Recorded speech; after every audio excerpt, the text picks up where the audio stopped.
আচ্ছা, আমি কি দোষ নেওয়ার জন্যই জন্মগ্রহণ করেছিলাম পৃথিবীতে? বাবা মার কাছে তো যেমন তেমন করে কেটে গেল, শ্বশুর বাড়িতে যা হবে কি আমারই দোষ? বালতি ভেঙে গেছে আমার দোষ, চাবি খুঁজে পাইনি আমার দোষ,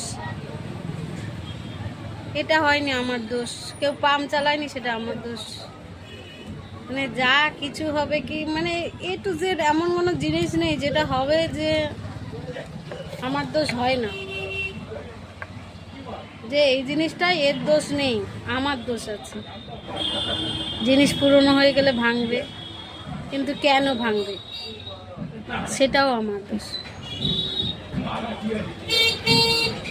পড়ে গিয়ে হয়তো ভেঙে গেছে, কেন ভাঙবে সেটা তোমার দোষ। আচ্ছা, দোষ ছাড়া কি আমি নেই? আমার কি এতটুকু দোষ ছাড়া কোনো কিছু আছে? সব কিছুতেই আমার দোষ, সব কিছুতেই আমি দোষী।